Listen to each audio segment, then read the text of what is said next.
13 दिसंबर 2001 को भारतीय लोकतंत्र के इतिहास में काला अध्याय। इस दिन हमारा देश उन लोगों को याद करता है जिन्होंने 2001 में हमारी संसद पर हुए भयानक हमले के दौरान अपनी जान गंवा दी थी। संसद पर हमले की 24वीं बरसी पर प्रधानमंत्री मोदी ने शहीदों को श्रद्धांजलि दी।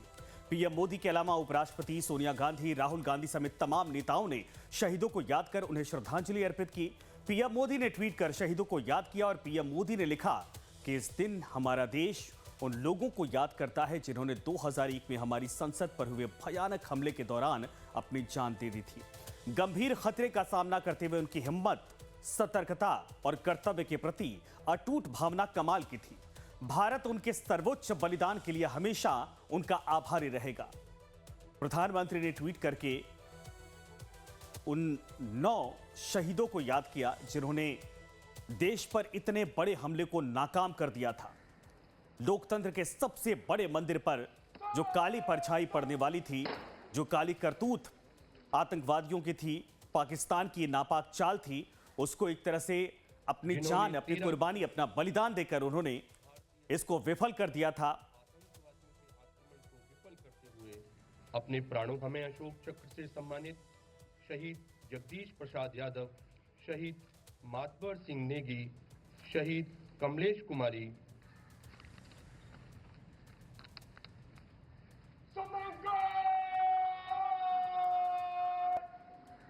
शहीदों को सम्मान देंगे।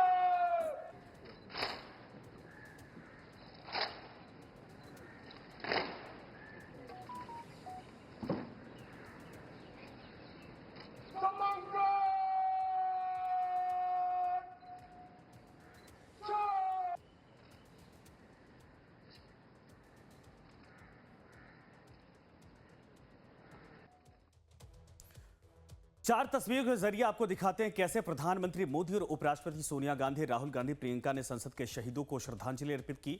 आपको बता दें कि आज ही के दिन साल 2001 में संसद भवन पर आतंकवादियों ने हमला किया था। आतंकवादियों के इस हमले ने पूरे देश को हिलाकर रख दिया था, झकझोर दिया था। संसद में शीतकालीन सत्र चल रहा था। सदन के अंदर महिला आरक्षण बिल को लेकर हंगामा हो रहा था, यानी चर्चा चल रही थी। दोनों तरफ से खूब हंगामा हो हल्ला हो रहा था। उसी दौरान भारत के लोकतंत्र के सबसे बड़े मंदिर पर आतंकी हमला हुआ। सुबह करीब 11:30 बजे सफेद एम्बेसडर कार से पहुंचे आतंकवादियों ने संसद भवन के गेट नंबर 12 पर आकर वहां से एम्बेसडर प्रवेश करती है गाड़ी। कार के प्रवेश करते ही सुरक्षा कर्मचारियों को शक होता है और वे कार के पीछे दौड़ते हैं, क्योंकि जो होम मिनिस्ट्री का स्टिकर लगाया गया था और जो संसद के तौर पर एक एमपी के तौर पर स्टिकर होता है, वो दोनों फेक लग रहे थे। जब ये संदेह हुआ, उसके बाद जो सिक्योरिटी वहां पर लगी थी, उन्होंने गाड़ी का पीछा किया और इसी दौरान आतंकवादियों की कार संसद परिसर में खड़ी वाइस प्रेसिडेंट यानी उपराष्ट्रपति के कार के काफिले से टकरा जाती है। टक्कर होते ही कार सवार आतंकी अंधाधुंध फायरिंग शुरू कर देते हैं। एम्बेसडर का गेट खोलते हैं। चारों तरफ से आतंकवादी चारों गेट से निकलते हैं और चारों तरफ गोलियां बरसानी शुरू हो जाती हैं। देखते ही देखते पूरा संसद परिसर गोलियों की तड़तड़ाहट से, आवाजों से दहल उठता है। अचानक हुए इस हमले से संसद में अफरा तफरी का माहौल मच जाता है।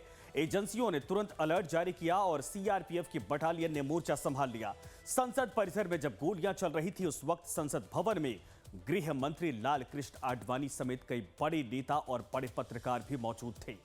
स्थिति को देखते हुए सभी को अंदर ही रहने को कहा गया, क्योंकि जब अलार्म बजाया गया था, सिक्योरिटी अलर्ट किया गया था, संसद के 12 गेट जो परिसर के अंदर, जो भवन के अंदर ले जाते हैं, उनको बंद कर दिया गया था और आपको बता दें कि संसद भवन को पूरी तरीके से सील कर दिया गया। इसी बीच एक आतंकी गेट नंबर 1 से सदन में प्रवेश करने के लिए आगे बढ़ा, लेकिन सुरक्षा बलों ने उसे वहीं पर मार गिराया, काम तमाम कर दिया। इसके बाद अन्य 4 आतंकी गेट नंबर 4 की ओर बढ़े, जहां मुठभेड़ में 3 को मार गिराया गया। आतंकवादियों के हमले में हमारे 9 जवान शहीद हो गए थे।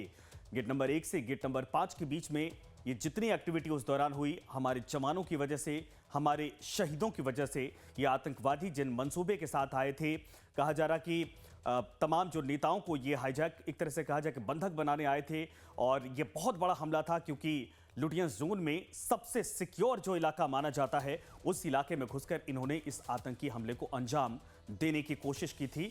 आज उन्हीं 9 वीर सपूतों को, शहीदों को श्रद्धांजलि अर्पित की गई और याद किया गया कि पाकिस्तान की ये नापाक जो हरकत है उसको किस तरीके से इन लोगों ने अपने बलिदान देकर एक तरह से उसको डिस्ट्रॉय कर दिया था।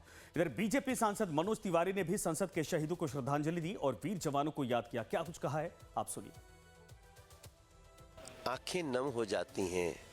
अभी जब हम वहाँ खड़े थे, उपराष्ट्रपति महोदय जी आए थे, प्रधानमंत्री जी आए थे, विपक्ष के नेता भी आए थे, राहुल गांधी जी, और तमाम मंत्री, सांसद, सेना के जवान, सीआईएसएफ के जवान, सीआरपीएफ के जवान और शहीदों के परिवारों से भी हम मिले। शहीदों के परिवार से बातें करते समय उस पेन का एहसास होता है जब आतंकी हमलों में कोई अपने को खोता है। हम फिर से शपथ लेते हैं उनको नमन करते हुए, जो शहीद हुए। आज संसद में उनको हम नमन करते हुए शपथ लेते हैं कि हम पुनः ऐसा ना होने देंगे। बीजेपी सांसद बृजलाल ने भी संसद भवन में शहीदों को श्रद्धांजलि दी। क्या कुछ कहा है ये सुनिए आप। तो आज यहाँ पर प्रधानमंत्री जी भी आए, हमारे उपराष्ट्रपति जी आए, हम लोगों ने श्रद्धा सुमन अर्पित किए और ये दिन हमें बार बार याद आता है। ये हमला था लश्कर तोयबा और जैश मोहम्मद का, अजहर मसूद और लश्कर तोयबा का चीफ हाफिज सईद का था, और उसमें उसके 5 आतंकी मर गए। क्या प्लान था उनका? हमारी लीडरशिप को ख़त्म करने का। हमारे देश के जो सांसद थे, पार्लियामेंट में थे, अगर वो घुस गए होते तो क्या तबाही मचती उसका आप अंदाज नहीं लगा सकते। तो आज उन वीरों ने इस पार्लियामेंट को बचाया, देश की लीडरशिप को बचाया, सांसदों को बचाया।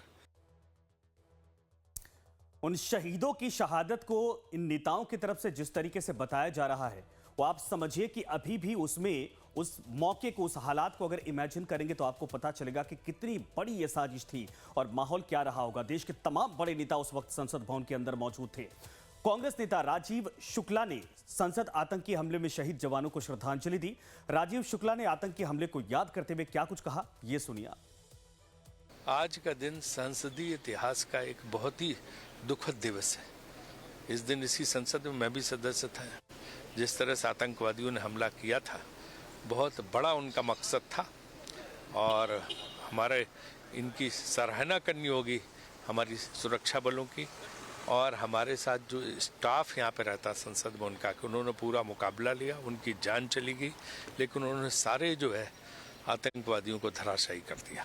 संसद माने लोकतंत्र पर हमले का आज प्रयास था, इसलिए ये शहीदी दिवस मनाया जाता है। संसद में सब श्रद्धांजलि देने आते हैं, सभी दलों के लोग श्रद्धांजलि देने आते हैं, क्योंकि ये एक प्रतीक इस बात का है कि हमें आतंकवाद के खिलाफ लोकतंत्र पर जो हमले का प्रयास था उसको हर हालत में जो है हमेशा के लिए उसकी निंदा करनी है और उन कुत्सित इरादों को नष्ट करना है। आतंकी हमले के शहीद जवानों के परिवार भी आज संसद भवन परिसर पहुंचे। इनको बुलाया गया था। शहीदों को याद करते हुए उन्होंने क्या कुछ कहा है परिवार के लोगों ने, जरा ये सुनिए आप। नहीं, बढ़िया है, सरकार हमारी मदद करिए। मानव तो दे कहाँ ईश्वर देता है, वो तो बाकी सरकार ने हमें सहयोग दिया, इस तरह के फंक्शन बनाती है तो हमें थोड़ी एकदम सरकार हमारे साथ है। वो क्या बोलो, और कोई आपकी विचार है, सब तरह ठीक है। जी, हर साल मनाया जाता है तो इसके लिए हमें बहुत गर्व है, बहुत गर्व से हम यहाँ आते हैं। दुख तो हमें जिंदगी भर रहेगा इस चीज का, क्योंकि वो अपनी जान गंवाई है उन्होंने, तो साथ के साथ गर्व भी है हमें। ये हमारे लिए बड़े गर्व की, सम्मान की बात है जो हर साल यहाँ पर हम श्रद्धांजलि देने आते हैं और देश के सभी सांसद यहाँ पे, पीएम साहब, राष्ट्रपति जी, सभी यहाँ पे श्रद्धांजलि देते हैं। तो बड़े गर्व की बात है हमारे लिए, बड़े सम्मान की बात है। तो ये तमाम वरिष्ठ नेता तो मौजूद थे, तमाम देश की टॉप लीडरशिप मौजूद थी, लेकिन उस दौरान संसद परिसर में आप सोचिए कि उस वक्त के वरिष्ठ पत्रकार भी मौजूद थे। हमारे साथ हमारे वरिष्ठ सहयोगी दीपक चौरसिया जी भी हैं और अब इस पूरे कार्यक्रम को आगे बढ़ाएंगे, चूंकि उनका अनुभव भी है और उस हालात को, उस परिस्थितियों को वो समझते भी हैं। Deepak ji, over to you. Sanjay, कैसे बताऊं, मुझे याद है 13 दिसंबर का वो दिन, 13 दिसंबर 2001 में पार्लियामेंट के अंदर मौजूद था। और पार्लियामेंट के अंदर उस दिन क्या हुआ था मैं आपको बताता हूं। दरअसल पार्लियामेंट के अंदर उस दिन कफन स्कैंडल पर चर्चा थी। जो करगिल में कफन आए थे उस पर यह आरोप लगाया गया था कि इस कफन में जो है भ्रष्टाचार हुआ है। इसके चलते संसद का सत्र जो है एडजॉर्न कर दिया गया था। मैं उसी वक्त थोड़ी देर में वहां से निकल के बाहर गोल चक्कर तक गया और गोल चक्कर तक जाने के बाद मुझे गोलियों की आवाज़ सुनाई दी। मुझे बड़ा आश्चर्य लगा कि गोलियां संसद में कैसे चल सकती है, संसद इतनी सुरक्षित जगह। मैं पलटा, मैं वहां से पलट के जाने लगा। तब तक हमारे पास एक वॉकी टॉकी हुआ करता था उस जमाने में। उस वॉकी टॉकी पर खबर आई कि संसद पर आतंकवादी हमला हो गया है। मैं तुरंत भागा और चूंकि मैं संसद के अंदर मौजूद नहीं था, इसीलिए सर मेरे साथ हैं मेरे सहयोगी दिलीप कुमार सिंह जी, हमारे एडिटर इन चीफ और सीईओ, जो खुद उस दिन संसद के अंदर मौजूद थे। तो सर यही कारण था कि मैं पूरे टाइम बाहर से रिपोर्टिंग करता रहा। बाहर से मैंने उसकी रिपोर्टिंग की और मैंने ये समझाया कि देखिए ये कितना विभत्स और कितना दुर्दांत हमला है भारत की संसद पर। ये भारत के प्रजातंत्र पर, भारत की मूल आत्मा पर चोट है। दीपक जी, जो आपने कहा ना कि मतलब वो किसी के कल्पना के कोई कल्पना नहीं कर सकता था कि भारत के संसद पे हमला होगा और इस तरह से होगा। और जिस तरह की सुरक्षा व्यवस्था वहाँ रहती थी, हालांकि उसके बाद तो सारी चीज़ें बदल गई, लेकिन उस दिन आप भी थे, मैं भी था। मेरी आदत थी कि 15 मिनट पहले जाके मैं प्रेस गैलरी में जाता था, क्योंकि वहाँ नहीं तो सीट बैठने के लिए मुश्किल होते थे, तो थोड़ा पहले जाइए तो वो संभावना बन जाती थी कि आप आगे बैठ के सुन सकते हैं प्रोसीडिंग्स को। उस दिन मैं भी देर से गया और देर जाने के कारण जस्ट जब वो हमले हुए हैं उसी समय अबाउट टू जो मेन गेट है वहाँ पे जैसे ही अंदर गया तो किसी सिक्योरिटी वाले ने जोर से खींचा। उनको लगा कि कोई वहाँ से पीछे से कुछ उन्होंने देखा और कुछ आवाज़ आई, उन्होंने देखा तो उन्होंने फिर मुझे अंदर भेजा। अंदर से मैं जाके वॉच एंड वार्ड वालों ने वो नीतीश कुमार जी के रूम में, तो वो रेलवे मंत्री थे, उनके रूम में मुझे धकेल दिया। नीतीश कुमार जी का कमरा खाली था, लेकिन जो आवाज़ें आ रही थी, जो माहौल था, जिस तरह से वो एक तरह से जिसको कहते हैं जो इको था उस बॉम्ब ब्लास्ट का, उन गोलियों जो गोलियों की आवाज़ सुनाई दे, तो पहली बार, हालांकि बहुत सारे समय ऐसे हुए हैं जब जम्मू कश्मीर से लेके आसाम से लेके कई जगह पे मैं गया, जो आतंकवाद या आतंकवादी जो संगठन थे उनके कई लोगों से मेरी बातचीत हुई। कई पहले मैंने कवर किया था, आसाम में भी कवर किया था, मैंने त्रिपुरा में कवर किया, मैंने मणिपुर में कवर किया, मैंने कई जगह जाके जम्मू कश्मीर में मैं कवर किया। लेकिन ये पहला मौका था जब अचानक ऐसे जगह पे जहाँ पे सबसे सिक्योर्ड माना जाता था, जहाँ पर इस तरह की कोई कल्पना के बाहर बिल्कुल चीज़ें थी, और अचानक से वो जो आवाज़ जो इको कर रहा था, पहली बार मैं ये कह सकता हूँ गूंज रही थी आवाज़। वो जो भय जिसको कहते हैं, आतंक जिसको कहते हैं, आतंक क्या होता है उसको मुझे पहली बार मुझे लगा कि नहीं, आतंक जो है ये इतना मतलब लोगों के मन में, मेरे मन में उस समय जो भय थे वो उसको मैं शब्दों में नहीं एक्सप्लेन कर सकता। और जिस तरह से जब मैं गया वहाँ पे तो सब कोई वहाँ पे, उसके बाद एक तरह से तमाम जो कम्युनिकेशन के उसको ब्लॉक कर दिया गया था, उसको सारे चीज़ों को। लेकिन जब मैं नीतीश जी के कमरे में गया तो नीतीश जी वहाँ पे नहीं थे अपने चेयर पे और कोई स्टाफ भी नहीं था। फिर मुझे थोड़ी थोड़ी आवाज़ सुनाई दी, तो पीछे जो है नीतीश जी कमरे के पीछे में जो स्टाफ के पीछे जो बड़े पिलर्स के बीच में जो वहाँ पे बैठने का जगह थे, नीतीश जी वहाँ बैठे हुए थे और उनके स्टाफ भी वहाँ बैठे हुए थे, सब लोग। तो मैंने पूछा उनसे, उन्होंने कि भाई आप लोग सब ठीक है, और कौन है, क्या है? तो बोला हमें नहीं पता है, आप ही देखिए। तो फिर मुझे याद है वो पीछे से जो कमरा से निकल के ऊपर जाने का जो रास्ता है, उससे निकल के मैं जाके धीरे धीरे मैं छुपते हुए देखने का मैंने प्रयास किया, तो देखा कि वहाँ पे गोलियों की आवाज़ जो है वो चल ही थी, अपने अपने पोजीशन लिए हुए थे। फिर उसके बाद जो है धीरे से मैंने देखा कि उधर से काफ़ी जो सीआरपीएफ के शायद उस समय जवान सीआरपीएफ के जवान कमलेश कौर, जिसने सबसे ज्यादा लोगों को मारा था, मुझे नाम याद है उसका। वहाँ पे फिर देखा कि तब तक वहाँ से देखा कि एक धुआं का जोर से बहुत जोर की आवाज़ आई। मुझे लगता है वो वही था जो गेट के पास या गेट से थोड़ा दूर आगे जाके ब्लास्ट किया गया था। तो उसके बाद फिर से नीचे आया, फिर उनको बताया, और फिर मुझे याद है कि मैं आते ही मैंने फ़ोन, तो वहाँ पे तब अलाउड नहीं था, तो फ़ोन उनके रूम से मैंने अपने स्टूडियो फ़ोन किया और मैंने कहा कि इस तरह से हमला तो हमें पता है, लेकिन वहाँ क्या स्थिति है। तो हमने उनको बताया। फिर नीतीश जी लाइन पे आए, नीतीश जी से हमने बहुत देर तक सब लोगों ने बातचीत की। फिर लेकिन ये है कि जो उस दिन की जो स्थिति थी, जो दो तरह के एक जो आतंक क्या होता है वो पहली बार उसका एहसास हुआ था, और मुझे लगता है उससे बहुत कुछ परिवर्तन हो गया देश में। वो एक पहला आतंकी हमला था जिसके बाद सरकार पूरी तरह से तैयार हुई कि नहीं, इससे मैंने हर कीमत पे, हर सूरत में, सरकार किसी की भी रही हो, लड़ना जो है वो आतंकवाद के खिलाफ जो लड़ाई का रिजॉल्व था। मतलब मुझे नहीं पता आप उस वक्त कहाँ थे, किस तरह से आप कब तक अंदर कब आए, मुझे नहीं पता है, लेकिन हम लोग मैं सर सबसे बड़ी जगह पे था वहां पर, क्योंकि मैं विजय चौक के कोने पे खड़ा हुआ लाइव कर रहा था, और जो फायरिंग हो रही थी, एक तरफ पुलिस थी, सीआरपीएफ के लोग थे, बाकी लोग थे, और मैं लाइव दे रहा हूं विजय चौक से, लाइव कमेंट्री चल रही है, पीछे लगातार गोलियां चल रही हैं, बम चल रहे हैं, बाकी सब चीजें चल रहा है। सिर्फ मैं ही लोग थे, मैं और मेरे एक साथी पत्रकार, हम दो ही लोग उस वक्त बाहर रह पाए थे, बाकी तो सब अंदर फंस गए थे। आप सब लोग तमाम अंदर फंस गए थे। मेरे साथ ये प्लस पॉइंट हुआ, plus point in the sense journalist में कहूंगा, है तो बड़ा दुर्भाग्यशाली दिन, याद करने से आंखों में आंसू आ जाते हैं कभी कभी, जब मैं 26/11 की याद करता हूं, इसकी याद करता हूं, या फिर दिल्ली के अंदर जो कई सारे मल्टीपल ब्लास्ट हुए थे उनकी याद करता हूं, क्योंकि ऐसी तस्वीरें हमने देखी हैं।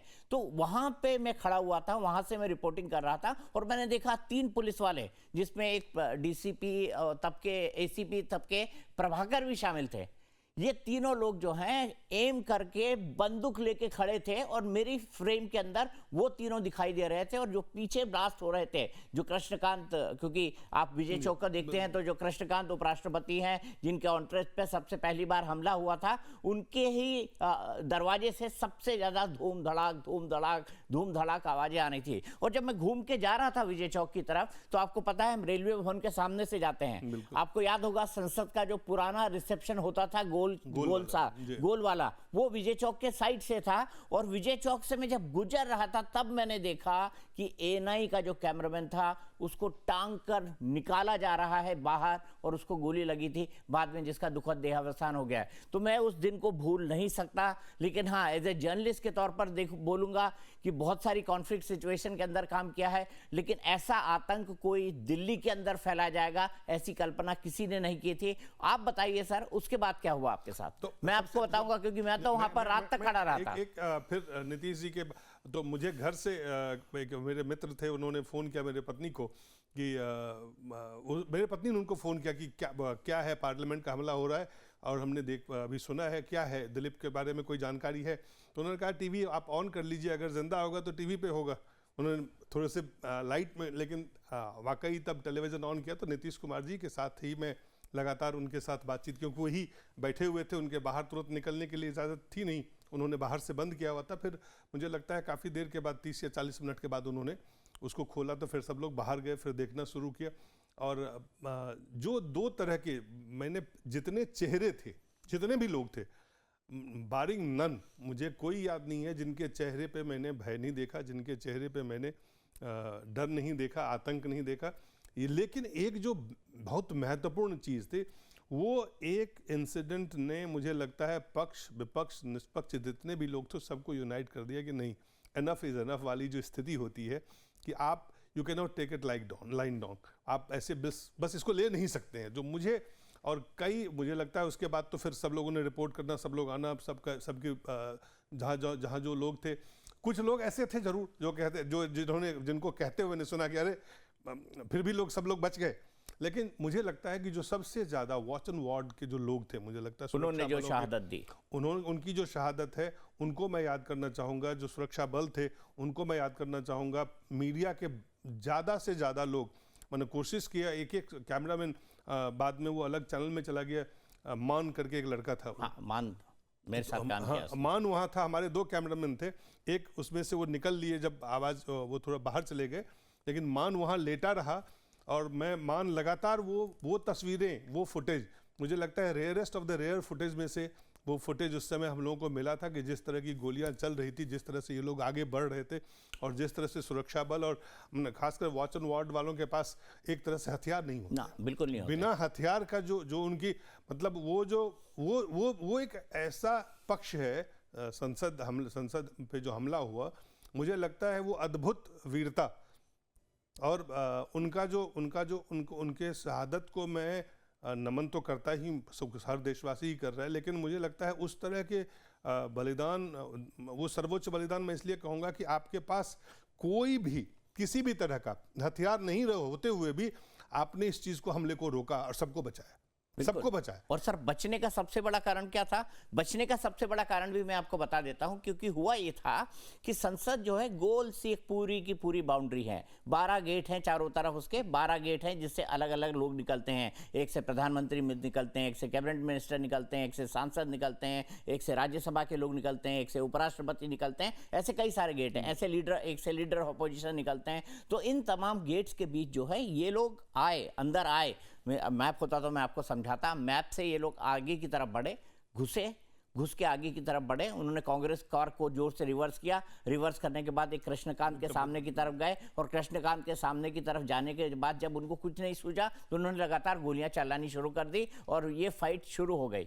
हालांकि बड़ी एक कहानी है कृष्णकांत के उन कमांडोज ने क्या किया, उसकी भी एक बड़ी कहानी है, उसके ऊपर भी पूरी एक इन्वेस्टिगेशन हुई थी। लेकिन हुआ यूं कि जैसे ही वो गोलियां चलनी शुरू हुई, हमारे जितने भी सीआरपीएफ, सीआईएसएफ और वहाँ के जो लोग हैं ना, सीआईएसएफ तो उस वक्त नहीं था, सीआरपीएफ था, सीआरपीएफ वहाँ पर था, और सीआरपीएफ ने तुरंत अपनी पोजीशन ले ली। ब्लास्ट भी हुए, ये निकल के भागने लगे। लेकिन सबसे बढ़िया काम अगर वॉच एंड वॉट के स्टाफ में किसी ने किया तो उसका नाम था सैमुअल। सैमुअल ने क्या किया, सबसे पहले उसने गेट नंबर 1 बंद किया, उसके बाद उसने गेट नंबर 12 बंद किया, उसके बाद गेट नंबर, और एक यादव करके मेरा दोस्त हुआ करता था वॉच एंड वॉर्ड के अंदर, उसने भी जो सबसे पहला काम किया, हालांकि गोली लग गई, वो मारा गया, लेकिन उसने सबसे पहले गेट्स को सिक्योर किया। अगर हमारे गेट्स नहीं सिक्योर हुए होते उस दिन तो हम एक बहुत बड़े बंधक संकट का सामना कर रहे होते। और पार्लियामेंट जिस तरह की भूल भुलैया है ना, पार्लियामेंट बहुत बड़ी भूल भुलैया है, जो उस वक्त की पार्लियामेंट हुआ करती थी, इस वक्त की भी है, बहुत बड़ी है, आपके लिए पहचानना मुश्किल हो जाएगा। तो मैं सिर्फ आपको ये बताना चाहता हूं कि जो सबसे बड़ा काम था उस दिन वो यही हुआ था वॉच एंड वॉर्ड के स्टाफ की तरह से, कि गेट बंद कर दिए गए, नहीं तो हमको एक बहुत बड़े बंधक संकट से गुजरना पड़ता। एक को भी बंधक बना लेते। हाँ, तो और क्या क्या नहीं था उनके पास ड्राई फ्रूट्स थे, उनके पास क्या बोलते हैं, काजू किशमिश और बाकी सब चीजें थी, उनके पास खाने पीने का पूरा सामान था, उनके पास असला पूरा था, उनके पास डिटोनेटर्स थे, उनके पास अलग अलग जगह पे बम लगाने की पूरी चीजें थी। क्योंकि मुझे याद है बाद में जब कंट्रोल्ड एक्सप्लोजन किए गए थे उन बमों को डिफ्यूज करने के लिए, तब भी हमने देखा था कि किस तरह की अफरा तफरी वहां पर मची थी। लेकिन जो सबसे मुझे लगता है 11 सवा 11 बजे के बीच का ये जो शुरुआत हुई, जाके 3 या 4 बजे के आसपास जो है वहां से चीजों को धीरे धीरे खाली करवाएगा, तो काफी लंबा वक्त लगा उसको करने में। हाँ, बाद में तो मैं विजय चौक पे देख रहा था कि सेना की पूरी बटालियन आ गई थी, दिल्ली कैंट से सेना की पूरी बटालियन आ गई थी, और विजय चौक और चारों तरफ सेना के जवान ही जवान दिखाई दे रहे थे, और बड़े बड़े इक्विपमेंट के साथ, जिसमें मिसाइल लॉन्चर और दुनिया भर की तमाम चीजें थी जो विजय चौक से मुझको दिखाई दे रही थी और मेरे आंखों के बिल्कुल सामने खड़ी थी। तो ये परिस्थितियां भी थी। हमारे साथ 3 खास मेहमान जुड़े हुए हैं, जरा बता दीजिए। हम पार्लियामेंट की आंखों देखी बता रहे हैं, पूर्व डीआईजी बीएसएफ मेरे साथ धर्मेंद्र पारिक जी जुड़ गए हैं, विनू चंद्रन जी हैं मेरे साथ, पूर्व डिप्टी कमांडेंट बीएसएफ, और पूर्व डीआईजी एनएनडी दुबे मेरे साथ हैं, ये भी बीएसएफ से हैं। मैं आपसे जानना चाहता हूं, बीएसएफ और सीआरपीएफ दोनों बहन भाई ही हुए, कोई बहुत बड़ा अंतर नहीं हुआ। धर्मेंद्र पारिक जी, तो उस दिन कैसे याद करना चाहेंगे जवानों की इस वीरता को? अनम्यूट कर लीजिए प्लीज।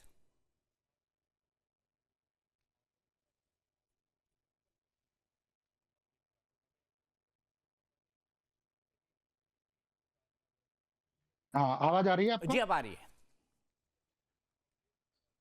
हिंदुस्तान है जो दुनिया का सबसे बड़ा लोकतंत्र है, और हमारी संसद है, ये पूरी दुनिया का लोकतंत्र का सबसे बड़ा मंदिर है। और इस मंदिर पे अगर किसी भी प्रकार का आतंकवाद की घटना हो तो ये बहुत भयानक घटना थी, बहुत दर्दनाक थी। परंतु ये जरूर कहना चाहूंगा कि देखो, इतना बड़ी संसद है, आपने जैसे भी बताया कि अगर अंदर घुस जाते तो 5 आतंकवादी जब तैयार होके आते हैं तो वो कम से कम ये सोच के आते हैं कि हम 10, 20, 50 को बंधक बनाएंगे और इस अंजाम को देने के लिए इसको 5-6 दिन तक चलाएंगे। और बहुत मुश्किल होता हमारे लिए, परंतु हमारे जो बहादुर वहां पे जो कार्मिक थे, सीआरपीएफ के थे, दिल्ली पुलिस के थे, बहुत 9 आदमियों ने इतने भारी भरकम हथियारों से लदे हुए आतंकवादियों को मुकाबला करना, उनको बाहर की तरफ ही रहना, अंदर नहीं जाने देना। उस समय तो उन्होंने उनको रोका ही है।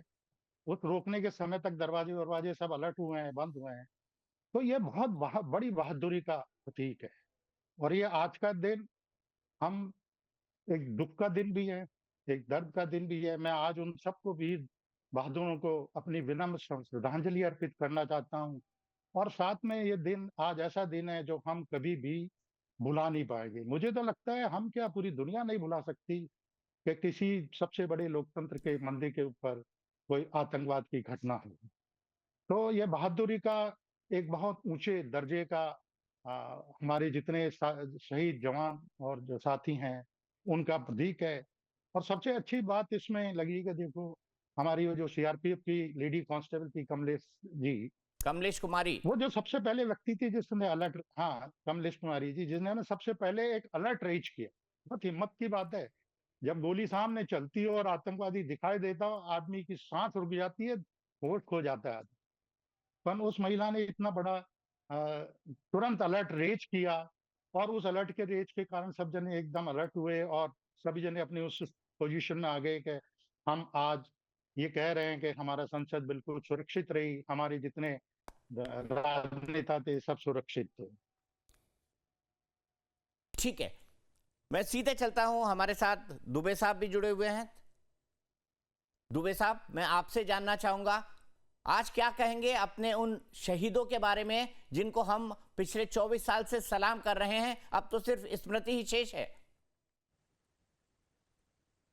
दीपक जी, जो हमारे डेमोक्रेसी के मंदिर की सुरक्षा करते हुए शहीद हुए, उसमें तमाम विभाग के स्टाफ थे और सीआरपीएफ की कमलेश कुमारी थी, जिनको अशोक चक्र से सम्मानित किया गया।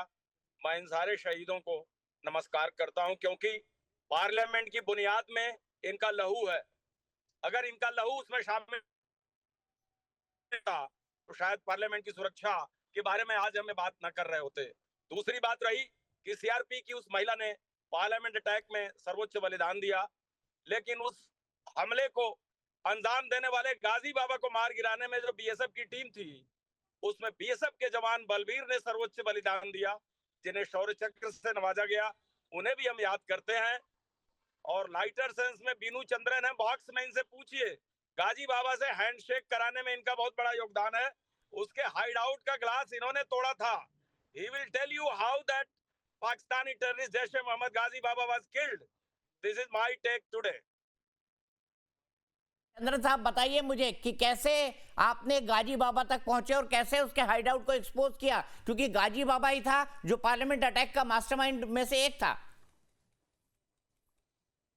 सभी को मेरा नमस्कार। और एक प्रिविलेज आज का दिन 13 दिसंबर 2001 में जब हमारे टेम्पल ऑफ डेमोक्रेसी जो इंडियन पार्लियामेंट है उस पर अटैक हुआ, और आज मेरे जैसे गुरुजन जैसे दुबे जी और पारक सर दोनों के साथ में आपसे वार्तालाप कर रहा हूँ। और इसमें मैं बता सकता हूँ, दुबे सर हमारे जो कीर्ति चक्र है उन्हीं के लीडरशिप में हमने गाजी बाबा को खोजा था। और वो गाजी दुबे सर हमारे जो क्या बोलते बटालियन का सेकंड इन कमांड थे, और हमारे जो सीओ साहब थे पीके जोशी सर, तो हमारे को खुली हाथ छूट दे रखा था।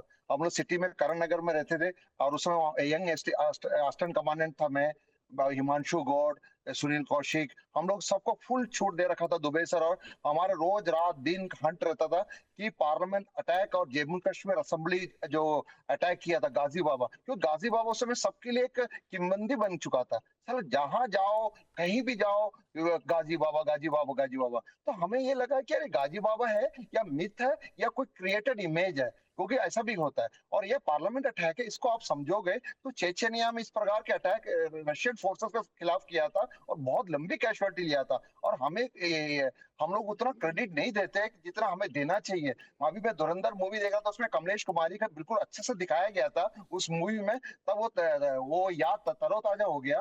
तो हमें लगा कि यार हमारे जो जवान, हमारे जो गार्डनर था, जो 9 लोग शहीद हुए वहां पर, उन्होंने जो टाइम पॉज किया और जो हमारी जो हमारी सीआरपी का जवान और दिल्ली पुलिस का जवान जिसको समय मिला अटैक करने का, और पांचों जो है मोहम्मद, हैदर, हमजा, इनको सबको मार गिराने का मौका मिला। It was tremendous I should say. और इसलिए मैं बोलता हूं कि गाजी बाबा, क्योंकि मुझे याद है एलके आडवाणी जी उस समय होम मिनिस्टर थे, उन्होंने बोला था कि what is Osama for US, that is Ghazi Baba for India. और टेम्पल ऑफ डेमोक्रेसी, हमारे इंडियन पार्लियामेंट को अटैक करने वाला गाजी बाबा को हमने नाइस्तनाबूद कर दिया, उनका रशीद भाई को बढ़ा दिया। और मैं बता रहा हूँ, आप लोग मीडिया को क्रेडिट देना चाहिए बीएसएफ को कि हमने जैश ए मोहम्मद का मिलिटेंसी को कम से कम 10 साल पीछे कर दिया था। क्योंकि 2003 में हमने जब गाजी बाबा मारा, उनका डेप्यूटी को मारा और पूरी 12 हाइडआउट से ट्रक भर भर के लोड के हमने एम्युनिशन और वेपन्स निकाला। उसके बाद ये 10 साल तक अपने सर नहीं उठा पाया, फिर उन्होंने उठाया पहलगाम में, पुलवामा में। तो सोचो 10 साल तक हमने मिलिटेंसी से लगभग एक तरह से उनको फायर के नीचे दबा दिया था। तो वो क्रेडिट हमें सीपीएमएफ का बीएसएफ को जरूर देना चाहिए। और बीएसएफ में हम हमारी जो कीर्ति चक्र जिसमें 16-17 गोली खाए थे दुबे सर, उनके क्या बोलते हैं लीडरशिप में हमने लड़े थे। और हम जैसे यंग ऑफिसर्स को पूरी खुली छूट देना और गलती बना। और आप विश्वास नहीं करोगे, name the forces, they were behind Ghazi Baba and BSF got it, and that is a great credit. और मैं इस मौके को मैं यूज करता हूँ सीआरपी के उस जवान को और जो बोलते हैं वेट एंड वॉच गार्ड्स को, और जो गार्डनर है, और जो दिल्ली पुलिस के जो जवान थे जो शहीद हुए, उनको मेरा प्रणाम। धन्यवाद।